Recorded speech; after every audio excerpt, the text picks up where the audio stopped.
Assalamualaikum warahmatullahi wabarakatuh. Perkenalkan nama saya Sawah. Saya mahasiswa dari Universitas Aisyah Yogyakarta. Di sini saya akan melakukan penyuluhan tentang alat kontrasepsi. Sebelumnya, apakah sudah ada yang melakukan penyuluhan tentang alat kontrasepsi ini? Belum, Mbak. Belum, Mbak. Oke, kalau belum, saya lanjut ya. Pengertian dari kontrasepsi yaitu upaya untuk mencegah terjadinya kehamilan. Upaya yang dilakukan dalam pelayanan kontrasepsi dapat bersifat sementara maupun bersifat permanen. Itu menurut Kementerian Kesehatan Republik Indonesia tahun 2015.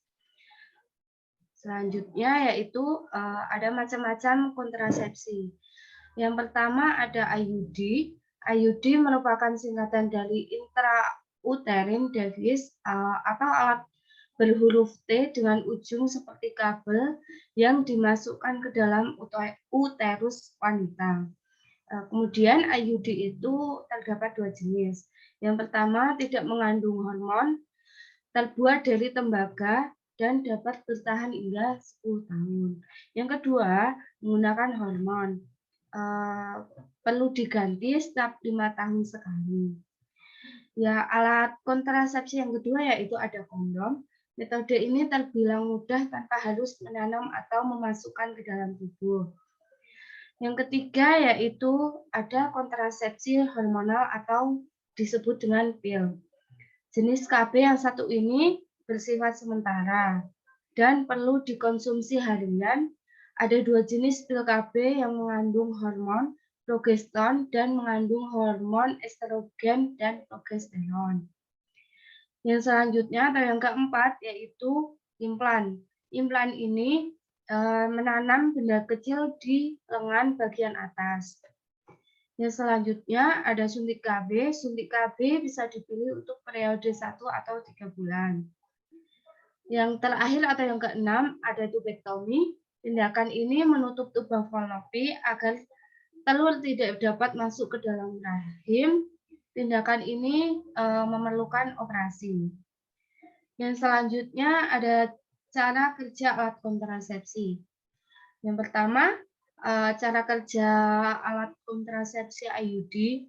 Alat ini berbentuk seperti huruf T dengan ujung seperti kabel dan dimasukkan ke dalam uterus wanita.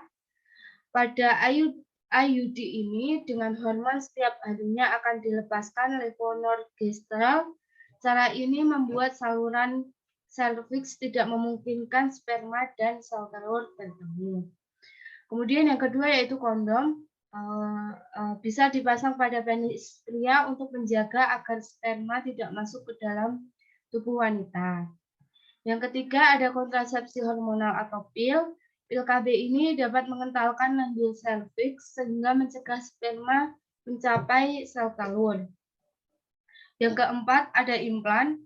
Implan ini dapat mengentalkan serviks yang dapat mengganggu proses pembentukan endometrium sehingga terjadi implantasi dan mengurangi transportasi sperma, menekan ovulasi, serta efektif dalam mencegah kehamilan, yaitu dengan kegagalan 0,3 per 100 tahun suntik KB, menghentikan ovulasi atau proses pelepasan sel telur dari ovarium setiap bulannya, kemudian dapat mengentalkan lendir di leher rahim sehingga sperma terhalang dan sulit masuk ke dalam rahim untuk membuahi sel telur. Yang keenam yaitu tubektomi dengan cara memotong atau mengikat saluran lubang falopi. Dengan demikian, sel telur pun tidak akan bisa menemukan jalan rahim. Sel sperma juga tak akan bisa mencapai lubang falopi dan membuahi sel telur. Kemudian efek samping dari alat kontrasepsi. Yang pertama IUD menstruasi menjadi lebih lama dan lebih deras, kemudian kram perut, adanya flek di awal pemasangan, mual, dan perut merasa tidak nyaman. Kemudian yang kedua ada kondom, bisa mengalami alergi, ruam, dan gatal-gatal. Yang ketiga kontrasepsi hormonal atau pil, berat badan meningkat, tekanan darah tinggi, kemudian pendarahan yang terjadi di luar menstruasi, ada mual, sakit kepala, dan produksi ASI menurun.